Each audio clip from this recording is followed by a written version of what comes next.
Hey, Melissa and Brian, thank you so much for being here with us. You know, before today, you had Chairman Tim Scott said, hey, Democrats need to give a date to mark up this market structure bill. He said the same after your meeting. Democrats, though, are still saying they need a bipartisan draft to move forward. Did anything change after today?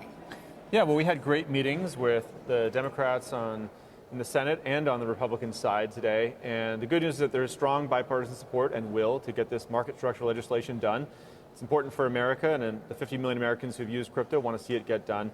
And so one date we heard floated was, let's try to get this markup done before Thanksgiving.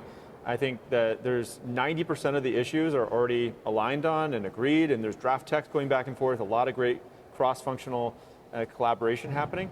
That last 10% are the remaining issues, and everyone committed to get in the room together and work it out, and hopefully we'll see some draft text or get it out of committee by Thanksgiving. And I know that the last time that there was some leaked draft text from Democrats that caused a big stir in the crypto community, a lot of concerns about more regulations on the decentralized finance community. Did you talk with Democrats about that today, and what were your takeaways on that? Yeah, that did come up in our meeting with Senate Democrats, and I think they communicated to us that that was not a serious proposal. It got leaked somehow. You know, there's political things happening behind the scenes, of course, always. But what that issue really brought up this idea of DeFi, and we believe that it's important to preserve DeFi as a source of innovation in this technology. The centralized players in crypto, like Coinbase, that are custodians and exchanges, we should be regulated.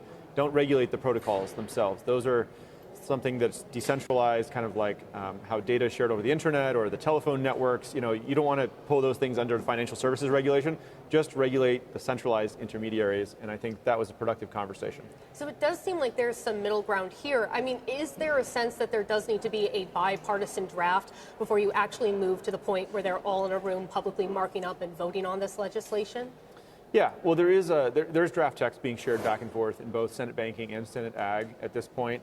And you know, I think it hasn't been released yet until maybe a little bit more progress has been made. But hopefully we'll see those things come out publicly in the next month or so. And of course, right now we are on day 22 of a government shutdown. How has that impacted the back and forth on this market structure legislation and the ability to get crypto legislation done this year? Well, the government shutdown, as far as I can tell, hasn't stopped the Senate and their staff from continuing to work on this, and I really appreciate all of their hard work on it. So it's been great to see that. The government shutdown really hasn't slowed anything down from our point of view. And I think they have a real sense that, you know, with Genius, that act that got passed recently, this unleashed a surge of payment activity in the crypto space. It gave a chance for the US dollar to really be exported around the world in all these dollar-denominated accounts, and so they want to see something similar now happen with market structure. And I know that before there was a hope that it could be done this year. I mean, if we're looking at the committee to vote for it in November, certainly a lot of votes that have to happen after that. Is there any way to get it done this year? Are we looking at next year? Are we looking at the next session of Congress at this point? Yeah, my hope is still that it gets done this year. I think we have a good chance of doing it. If we get it out of committee before Thanksgiving, there's a chance to get it done in December. And that would allow the Senate and the House to come together. You may remember, of course, that in the House, Clarity Bill already had a strong bipartisan support. So this is the Senate doing their own version of it, and then the two could come together and get it on the president's desk, hopefully shortly thereafter.